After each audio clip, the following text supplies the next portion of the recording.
Okay, so we're now at the stage where we're going to pour in our oil, our synthetic blend genuine under oil.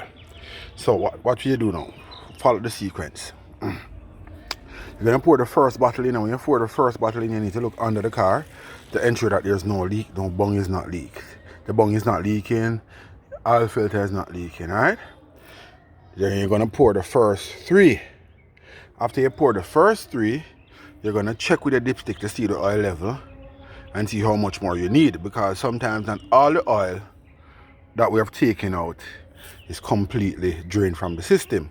So you don't want to flood the system and have excess oil. Then based on when you check the dipstick, after you do that, then you add the fourth bottle or half of it or the entire 4 quarts. Alright, so follow with me. Remember, I can't record and do it. So this is where we're going to pour the oil right here, the oil cap.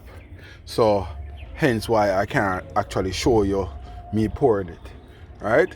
So that's what we're going to do now. Remember, always check after the first bottle to ensure that you have no leak underneath. There's nothing that should have been a little tighter that is not tight. Alright? I'm able to show you a little of me pouring the oil slowly. This one doesn't have a deep enough hole for you to use a funnel. Well, still can use, but I'm gonna bother with that. Just slowly pour it. Yeah, nice golden synthetic blend oil. Right, we're gonna check under the car as soon as we're finished this bottle.